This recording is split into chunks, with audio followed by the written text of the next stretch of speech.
Currently in the comics, the Predators are doing a bang-up job killing the Marvel Universe, and they're doing that with the help of some skills that they learned from fighting people like Wolverine and Spider-Man, but also with the help of some weapons, Vibranium weapons, that they scored from Wakanda. So how did that happen? Let's jump into it. Predator vs. Black Panther, number 1. This picks up in the throne room of the Predator King, and he is having a conversation with his two sons because he needs them to participate in a blood sport in order to determine which one of them is going to be the heir.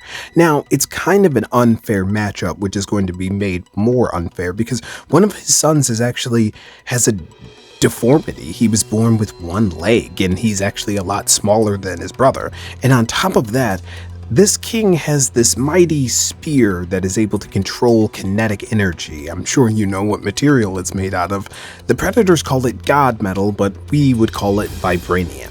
And not only does he give this spear to the older brother that is the more fit one, he just seems to know that this is going to go one way, and he's perfectly fine with that outcome. Of course, it does go exactly the way that you think it does. The smaller brother and his forces are defeated, but he's not quite put out just yet because he's built some cybernetics into his body. He built in some wrist gauntlets and things like that into his body so that he would be able to escape if he was captured. He also hid a ship because his plan is if he can't beat him, he's got to outsmart him, so he's going to go back to Earth, get a stockpile of Vibranium, and make new armor, new weapons, come back and take the throne for himself. Which cuts us back to Wakanda, where they are also enjoying a bit of sport because the Dora Milaje are training and doing an exercise where they're both training the Black Panther and themselves by hunting the Black Panther. So they think, because it turns out he's actually been hunting them.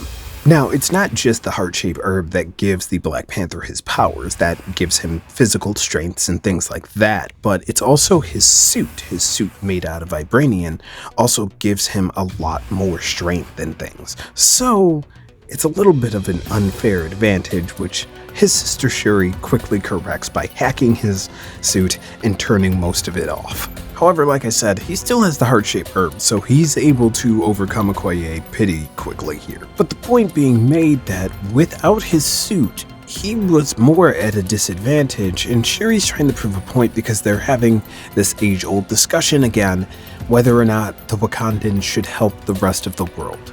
The Black Panther is not for it. He doesn't want to help the rest of the world. He thinks that Vibranium is not a resource that's able to be shared, where Shuri sees it another way. If we're able to help them, then maybe they can help us. To illustrate this point, she's going to climb to the top of the ceremonial waters at the top of the waterfall, and she's going to speak with the Majikina. And he explains that all water is connected just like all blood is connected. We are all connected, we're all one. So our struggles are their struggles. And this is pointed out to the Black Panther, who's still pretty firm in the fact that he does not want to try to share Vibranium as a resource. So it cuts back to the defeated brother Predator, and he's picking up a helmet of somebody who was attacked by that Vibranium weapon. And what these helmets are able to do is they were able to understand the energy signatures of weapons that strike them, and he's going to use this as basically a beacon to try to find Vibranium somewhere out in the universe. So he heads over to his ship, and they launch. They're going out to find some Vibranium. And they found it, of course, in Wakanda, but it turns out that their technology and the Wakandan technology are very similar. The cloaking technology that they use for their ships is very similar to the technology that Wakanda uses to cloak its entire civilization.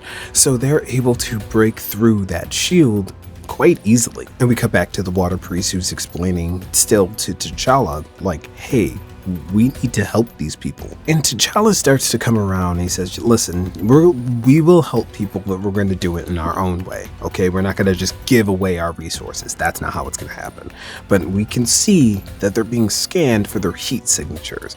And this kind of scares a bunch of birds away. And T'Challa, being more in tune with nature, can tell that something is wrong. And he's right, because he is being spied on and he is being noticed by the Predator. And this Predator can read that his suit has woven Vibranium in it, and he's like, I gotta get my hands on that. That's gonna be some good armor. T'Challa jumps off of the waterfall and he's telling Shuri, he's like, hey, you gotta get him out of here. I gotta go. And he starts calling the rest of the Dora Milaje. He's calling Okoye and he's like, listen, I need you to meet me. Something's up. I need your help right now, but the stakes are real this time. But before they can fully explain what's going on, their radios are cut. And now we get to see Black Panther start to do his tracking, and he's starting to notice things. He noticed the bird with a broken neck, like it flew directly into something that it couldn't see, something in the sky.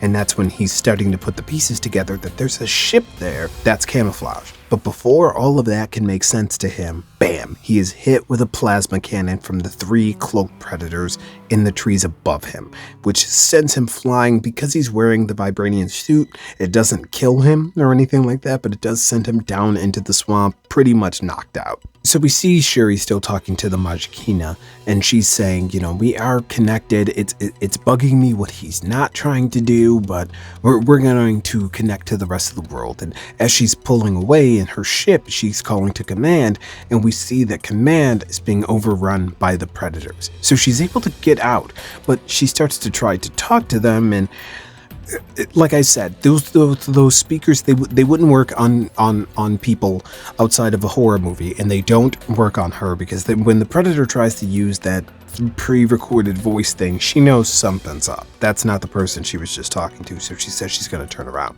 But instead of opening the gate, the Predator doesn't, and there's nobody there to open it. So they crash immediately into the force field.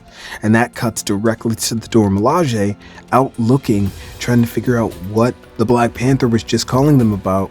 And that's when we see 3 predators stalking them. And that's going to be it for issue 1. We'll be back with issue 2 later. I hope you guys are enjoying this coverage because this is going to be working us all the way up to Predator kills the Marvel Universe. But thanks for hanging out. I'll talk to you guys later. Peace.